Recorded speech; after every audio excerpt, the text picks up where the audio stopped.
Nagsimula ang kwento nang manood si Soji ng isang viral video sa kanyang cellphone.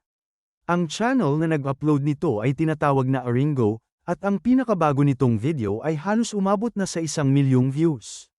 Napangiti si Soji nang makita yon, pero habang nasa trend siya, narinig niya ang ilang pasahero na nagrereklamo tungkol sa content ng channel. Para sa kanila, baliw daw si Aringo. Puro rage bait lang ang content niya para makakuha ng views. Sa huli niyang video, bigla niyang inatake ang isang MMA fighter.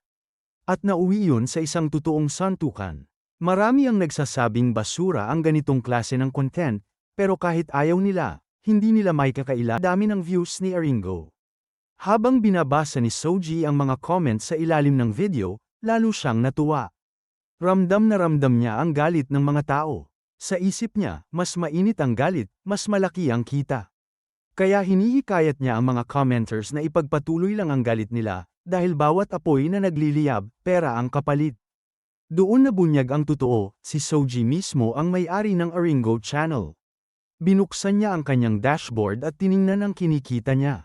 Tuloy-tuloy ang pasok ng pera dahil sa views, at hindi niya napigil ang matawa. Pagkatapos nito, dumalaw si Soji sa kanyang kapatid na si Akari sa ospital. Nagtaka siya kung bakit hindi ito nagpapahinga. Ipinaliwanag ni Akari na sobrang ayos ng pakiramdam niya ngayon kaya hindi niya kailangan ng pahinga. Ipinakita ni Soji ang dala niyang cake, pero halatang para talaga yun sa kanya. Pinagsabihan siya ni Akari na tigilan na ang kakakain ng matatamis at tinanong kung ilang sweets na ba ang nak-aim niya. Sabi ni Soji, 3 lang daw, pero agad din niyang inamin na 6 na pala. Pinagalitan siya ni Akari dahil hindi siya kumakain ng masustansyang pagkain at pabirong sinabi na wala siyang silbi kapag wala siya. Pagkatapos, kinumpiska ni Akari ang cake at siya mismo ang kumain nito. Tawanan silang dalawa, pero biglang inubo ng malakas si Akari. Natarante si Soji at tatawag na sana ng tulong, pero pinigilan siya ng kapatid niya dahil bigla rin itong hamupa. Nahirap si Soji na makita siyang ganon. Sinabihan niya si Akari na maging matatag dahil malalampasan din nila ito. Sa loob ng 1 buwan, lilipad na si Akari papuntang Amerika, at tiniyak ni Soji na may doktor doon na gagawa ng miracle surgery para sa kanya. Buong tiwala si Akari sa kapatid niya, kaya kahit papaano ay nabawasan ang kanyang kaba, pero nag-aalala pa rin siya sa gastos. Napakamahal ng operasyon, pero sinabi ni Soji na siya na ang bahala. Ayaw niyang sabihin kung saan nanggagaling ang pera, kaya ang palusot niya ay may part-time job lang siya. Lumaki silang ulila, at palaging tinuturuan sila ng kanilang foster father ng mahahalagang aral. Isa sa palagi niyang sinasabi ay mamuhay sila nang hindi nagpapahirap ng ibang tao. Pero para kay Soji, hindi ganoon kasimple ang buhay. Kung may legal lang sana siyang paraan para kumita ng malaking pera, gagawin niya. Pero wala siyang sapat na talino o espesyal na skills. Ang meron lang siya ay matibay na katawan at kakayahang lumaban. Kaya ang tanging paraan niya para kumita ay gamitin ang mga ito sa paggawa ng videos. Alam niyang may mga taong nasasaktan dahil sa content niya, pero pakiramdam niya ay wala na siyang ibang pagpipilian. Pagkalipas ng 1 buwan, may mga taong nagtataka kung bakit wala nang bagong upload ang Aringo. Kumalat ang balita na nag-retire na raw ito dahil hindi na public ang account niya. Sa ibang lugar naman, makikita si Soji na naghahanda ng dessert, at sakto namang nakatanggap siya ng mensahe mula sa kapatid niya. Nasa ospital na ngayon si Akari sa Amerika, tinanong naman ni Soji kung kamusta na siya. Laking gulat ni Soji nang sabihin ni Akari na sobrang ganda na ng pakiramdam niya, parang hindi na raw siya nagkasakit. Sinabi ni Akari na babalik na siya sa lalong madaling panahon at sabay na niya si Soji. Pero noong gabing yon, habang mahimbing ang tulog ni Soji, bigla siyang nagising dahil sa isang kakaibang ingay. Pagmulat ng kanyang mga mata, nakita niya ang isang tao na nakatayo sa ibabaw niya. Kailangan niyang umiwas agad sa biglaang atake ng baliw na estranghero. Hinahanap ni Soji kung sino ang lalaking biglang pumasok sa bahay niya, pero imbes na sumagot, patuloy lang itong umaatake. Sa gitna ng gulo, natalsik ang cellphone ni Soji mula sa kamay niya, at mas nakakabahala pa, parang yun talaga ang target ng estranghero. Sa huling sandali, nasunggaban ni Soji ang cellphone at tumakbo palabas ng bahay. Magpapatawag na sana siya ng pulis nang bumalik bigla ang estranghero at muli siyang inatake. Napilitan si Soji na salagin ng suntok, Kahit na itulak siya paatras, mas naging malinaw na ang tunay na pakay ng lalaki ay ang cellphone niya. Lalong nagulat si Soji nang magsalita ang estranghero. Kilala raw niya siya.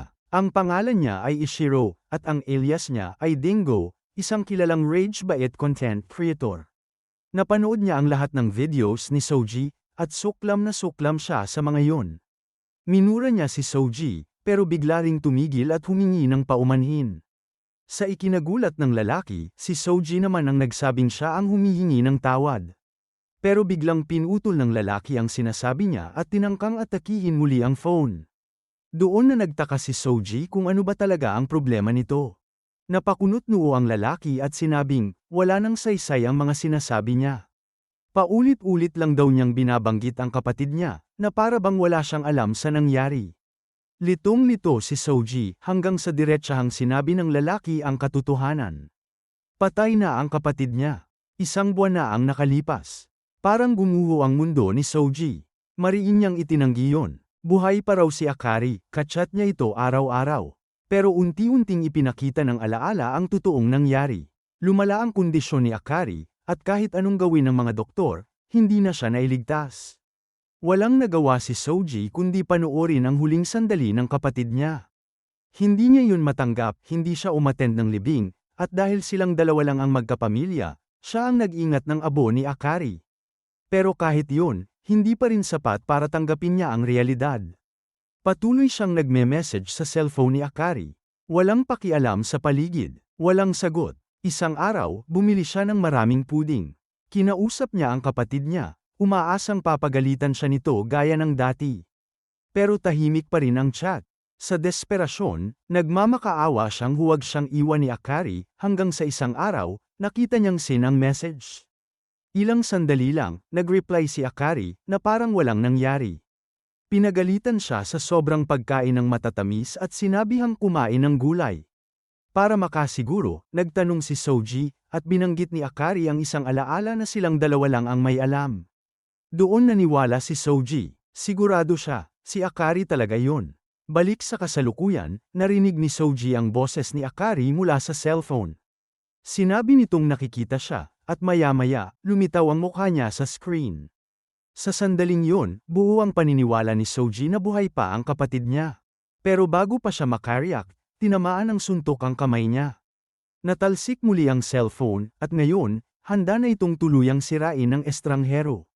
Nagmakaawa si Soji na tumigil na siya, pero huli na ang lahat, natapos ng lalaki ang kanyang pag-atake. Pareho silang napatigil sa gulat nang makita nilang hindi nabasag ang cellphone. Biglang lumabas si Akari mula sa phone. Nagpasalamat siya kay Soji dahil pinrotektahan siya. Hindi makapaniwala si Soji na muli niyang nakikita ang kanyang kapatid, kaya napahagulgol siya sa iyak. Pero biglang may nakakatakot na nangyari. Paulit-ulit na tinatawag ni Akari ang kanyang kuya, pero damyugo ang kanyang mga mata at baluktot na yumuko ang kanyang leeg. Napatres si Soji sa takot. Sinabihan siya ng lalaki na lumayo na, dahil hindi na si Akari yun.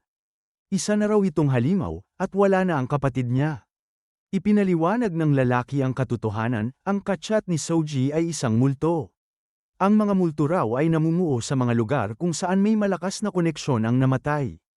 Pwede itong kahit saan, pero sa panahon ngayon, madalas itong nangyayari sa cellphone. Kapag may namatay, naiiwan ang social media account nila, tinatawag itong dead account. Kapag ang dead account na yun ay naging multo, tinatawag naman itong ghost account. Ipinakilala niya ang sarili bilang Kuro. Sinabi niyang sinubukan na niyang sirain ang cellphone kanina, bago pa lumala ang lahat, pero nahuli na sila. Napilitan si Soji na tanggapin ang nangyayari. Kapag umabot na sa ganitong anyo ang multo, walang silbi ang pisikal na atake. Kailangan na nilang gumamit ng ibang paraan. Pero sinabi ni Soji na masamang timing yun, lalo na't cellphone ang gamit. Ipinaliwanag ni Kuro na digitized ghost ang kalaban nila. Ibig sabihin, walang epekto ang ordinaryong dasal, rosaryo, o krus. Nagulat si Soji nang hugatin ni Kuro ang isang napakalaking martilyo mula sa cellphone niya. Mas lalo pang nagulat si Kuro nang makita niyang nakikita ni Soji ang Banhammer of Civility. Doon niya napagtanto na may spiritual potential si Soji. Walang pag-aatubili, sunod-sunod niyang hinampes si Akari. Naghiyaw ang multo sa sakit, ginamit ni Kuro ang kanyang signature attack, at halos tapos na ang laban. Inutusan niya ang multo na bumalik sa mundo ng mga patay at naghanda na para sa huling atake. Pero biglang tumawag si Akari kay Soji. Hindi na napigilan ni Soji ang sarili niya. Hinawakan niya si Kuro at nagmakaawang tigilan na si Akari. Kahit multo pa raw ito, masaya siyang nariyan muli ang kapatid niya. Nakiusap siya na huwag itong sirain. Napilitan si Kuro na gisingin siya sa realidad. Diretsahan niyang sinabi na mamatay ang mga tao, at hindi na sila bumabalik. Hindi lang si Soji ang dumaranas ng ganitong sakit. Lahat ng naiiwan ay nasasaktan. Pero kailangan pa rin nilang ipagpatuloy ang buhay. Sa sandaling yon, nakawala si Akari mula sa cellphone. Napatigil si Kuro sa takot, mas lalo pang lumala ang sitwasyon. Pero ikinagulat niya nang mapakalma ni Soji ang multo.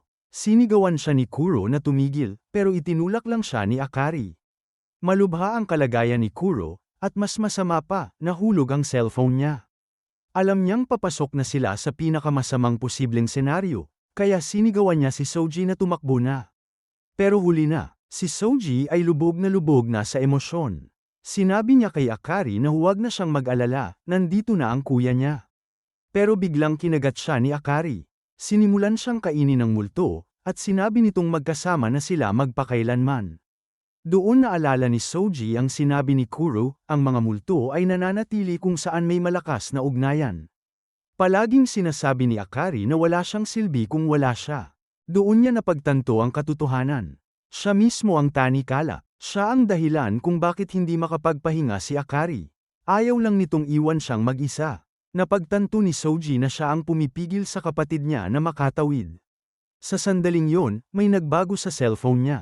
Naabot niya ang cellphone at nang mabunot niya ito, may apoy na lumabas. Binalot ng apoy ang buong braso niya, pero ang pinakakakaiba sa lahat, asul ang apoy niya. Huminga ng malalim si Soji at hinarap si Akari. Sinabi niyang hindi na siya buhay. Hindi na siya pwedeng manatili rito. Inamin niyang wala siyang kwenta kung wala siya. Kahit pagkain ay hindi niya maayos, pero siniguro niyang kaya na niya ngayon. Nangako si Soji na isang matamis lang kada araw, at mabubuhay siyang mag-isa. Sumugod pa rin si Akari, pero pinakawalan na ni Soji ang kanyang atake. Nilamon ng asul na apoy ang multo. Pagkatapos, narinig ni Soji ang mahinang boses ni Akari na tinatawag ang pangalan niya. Napaluha siya habang tuluyan ang nagpahinga si Akari. Hindi kinaya ni Soji ang sakit, napasigaw siya. Maya-maya, dumating ang ilang estranghero. Akala nila patay na si Soji, at kinabahan din sila para kay Kuro, pero buhay pa silang dalawa. Nadismaya ang iba dahil hindi na kaya na ni Kuro ang bagong ghost account, at si Soji pa ang napilitang mag-exercise sa sarili niyang kapatid. Tinanong nila kung talaga bang nagising si Soji, at kinumpirma ito ni Kuro. Isa raw siyang flame baiter, isang uri na puro opensa lang. Akala nila'y walang big deal, hanggang sasabihin ni Kuro ang hindi inaasahan. Asul ang apoy ni Soji. Tinanong nila ang kanilang boss kung ano ang gagawin sa kanya. Ang sagot, isasama nila si Soji. Ang kanilang base ay ang Maiden Academy. At kung matututo siya roon, o mamamatay, nasa kanya na ang desisyon. Kung umabot ka hanggang dito, ibig sabihin solid ka talagang anime fan. Kung gusto mo pa ng mas matitinding kwento, mas malalalim na twists, at mas nakakabinging anime recaps, siguraduhin mong i-like ang video, mag-subscribe sa Anisaga, at i-on ang notification bell para hindi ka mahuli sa mga susunod na uploads. I-comment mo rin kung alin ang pinakatumama sa iyo sa kwento, ang sakripisyo ni Soji, ang pagkawala ni Akari, o ang paglitaw ng Maiden Academy. Dito sa Anisaga, hindi lang kami nagkukwento.